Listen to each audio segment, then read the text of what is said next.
cómo es coordinar a más de 800 defensores. La verdad es que no es una tarea fácil. Justo en este tema de prisión preventiva, pues desde que llegamos nos hemos enfocado en tratar de aplicar los criterios jurisprudenciales que se han emitido de forma reciente en esta materia. Y pues se ha iniciado una cruzada, un proyecto bastante complejo, bastante arduo, en donde pues hemos tenido capacitación a los defensores y se han girado instrucciones de hacerlos valer. Entonces, bueno, pues yo quería platicarles un poquito de dos criterios que han detonado todo este proyecto, que han detonado como la instrucción a nivel nacional de más de 800 defensores de aplicar, de solicitar la revisión de la prisión preventiva con base en dos criterios fundamentales. El primero es el criterio derivado del amparo y revisión 315-2021. Es la tesis 32-2022 emitida por la primera sala con número de registro digital 2024-608, que tiene como rubro prisión preventiva oficiosa.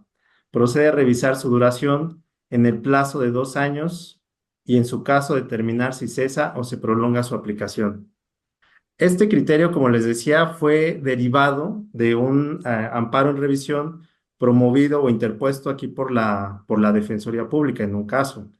El criterio lo que aborda es que la Constitución en el artículo 20, apartado B, fracción novena, prevé que la prisión preventiva en ningún caso podrá ser superior a 2 años.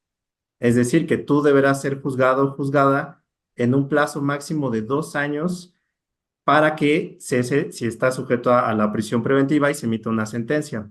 Entonces, ese criterio retoma ese derecho constitucional que se tiene y se dice que si una persona lleva más de 2 años privada de la libertad sin sentencia, se tiene que revisar ese caso y ver por qué no se ha dictado la sentencia. El objeto de esa revisión es analizar si está justificada esa prolongación o no.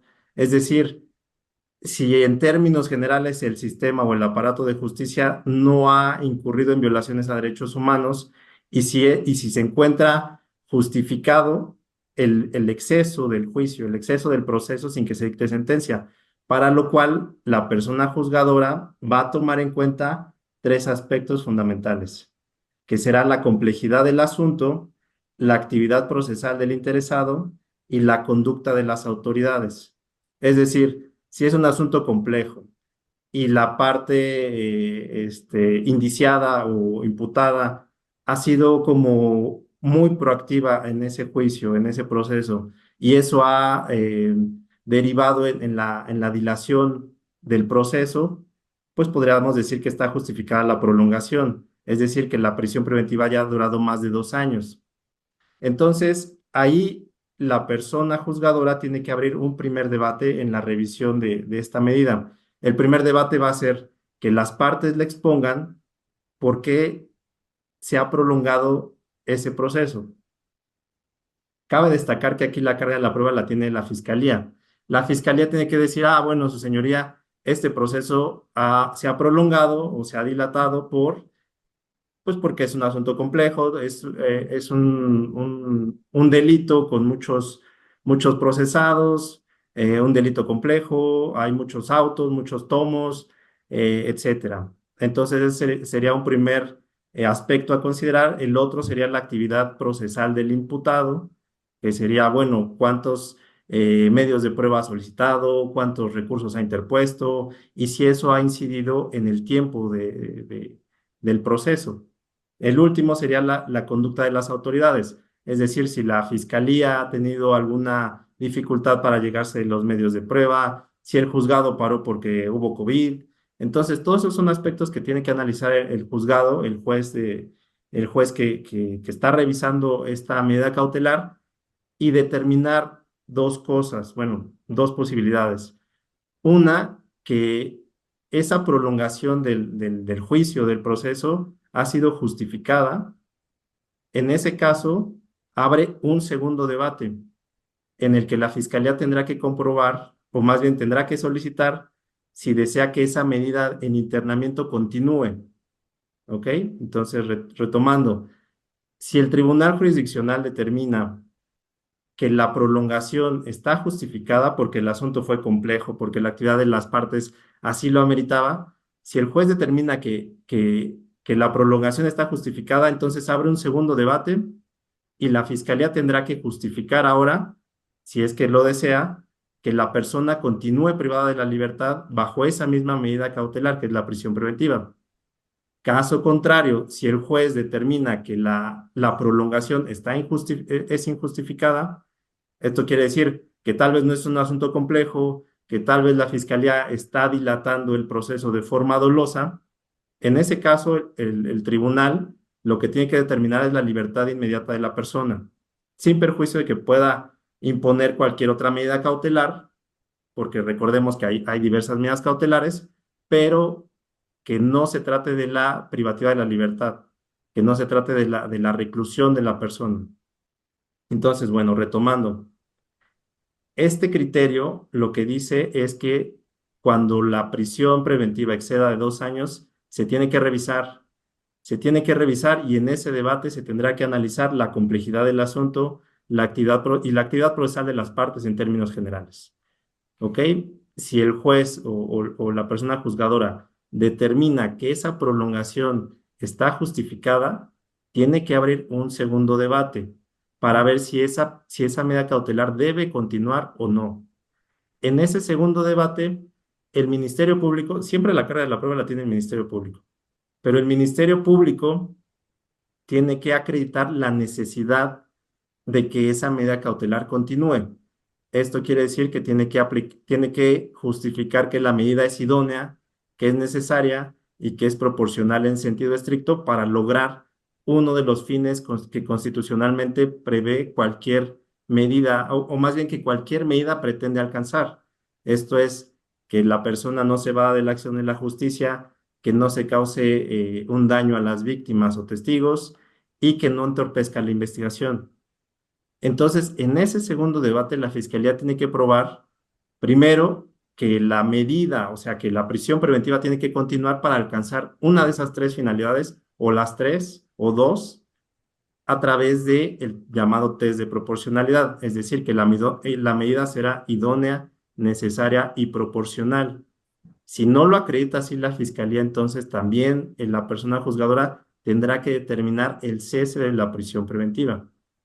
Y regresándonos, si el juez en el primer debate concluye que está injustificada, que es injustificada la prolongación del proceso, únicamente ahí concluye la audiencia de revisión y lo que tiene que deliberar o resolver es la libertad inmediata de la persona y pues tal vez se pueda debatir sobre otra medida cautelar, pero ya no la prisión preventiva. Entonces, bueno, este es un criterio que ha impulsado este proyecto que les comentaba de la Defensoría, porque tenemos clasificados a nuestras personas defendidas por el tiempo que tienen prisión preventiva. Digo, ahorita la verdad es que no tengo los datos, pero por mencionarles un solo dato que a mí me parece de terror, es que en el Estado de México tenemos 700 personas representadas que tienen en prisión preventiva más de 10 años. Entonces, insisto, se ha hecho una cruzada literal para solicitar la revisión de esos casos, pero bueno, ha habido muchos factores que la verdad han retrasado los resultados que esperamos, pero bueno, ese es el objetivo. Sí, hay dos sentencias dictadas por la Corte Interamericana de Derechos Humanos que es la sentencia derivada del caso Sonpaxli, Tecpile y otros, y una segunda sentencia derivada del caso Daniel García Rodríguez y Reyes Alpizar, ambas contra México. En esas sentencias, en ambas, solo que la primera se analizó una prisión preventiva dictada en el procedimiento anterior, en el sistema penal anterior, el mixto o inquisitivo mixto que se le denominaba, y la segunda fue dictada con base en un asunto que se tramitó con las reglas del sistema penal acusatorio. Pero esencialmente las dos sentencias hacen referencia a lo mismo, que es la inconvencionalidad de la aplicación de la prisión preventiva en automático. Esto es decir, en el sistema tradicional pues existía la figura de auto de formal prisión, en donde la regla, una vez que se judicializaba la investigación, la averiguación previa, se judicializaba y se resolvía la situación jurídica de la persona en un término, en un auto de plazo constitucional en el que se imponía una prisión oficiosa a través del auto de formal prisión y por excepción, cuando el delito así lo permitía, se podía acceder a la libertad a través de una garantía, pero era por excepción. La regla general era auto de formal prisión, su nombre lo indica, eh, pues trae aparejada la privación de la libertad. Y en la segunda sentencia, pues hablamos de las reglas del nuevo sistema, bueno, del sistema penal acusatorio, en donde pues hay un catálogo de delitos en el artículo 19 constitucional, en donde el constituyente consideró que esos delitos tenían una especial trascendencia a la seguridad pública, incluso al orden jurídico, y emitió un listado de delitos en donde la prisión preventiva se va a imponer de forma oficiosa cuando la persona sea vinculada a proceso por ese tipo de delitos, que son delitos como, por mencionar algunos, secuestro, delincuencia organizada, homicidio doloso, robos con medios violentos, etcétera. Son los delitos más de mayor impacto, por así decirlo. Y en esos casos, insisto, el constituyente consideró que una vez que seas vinculado a proceso, pues en automático, es decir, sin previo debate, pues se impone la prisión preventiva denominada oficiosa. Entonces, la Corte Interamericana lo que resolvió es que ese proceder de la imposición en automático de la prisión preventiva sin que se haya analizado las particularidades del caso concreto, eso es contrario al derecho de presunción de inocencia y vulnera de forma grave la libertad de la persona. Entonces, la Corte Interamericana lo que dijo fue, pues, Estado mexicano, tienes que cambiar tu legislación para eliminar esas figuras y pues que se revisen los casos en donde se ha impuesto la prisión preventiva de forma oficiosa.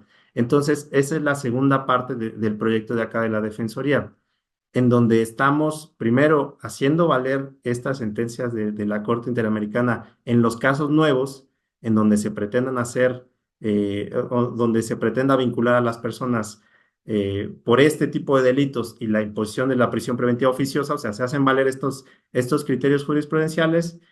Y la otra parte es que en aquellos casos en donde ya se resolvió y ya se impuso la prisión preventiva oficiosa antes de la vigencia de este criterio, pues solicitar la revisión de la medida. Esas son las dos vertientes del proyecto de prisión preventiva de acá de la Defensoría.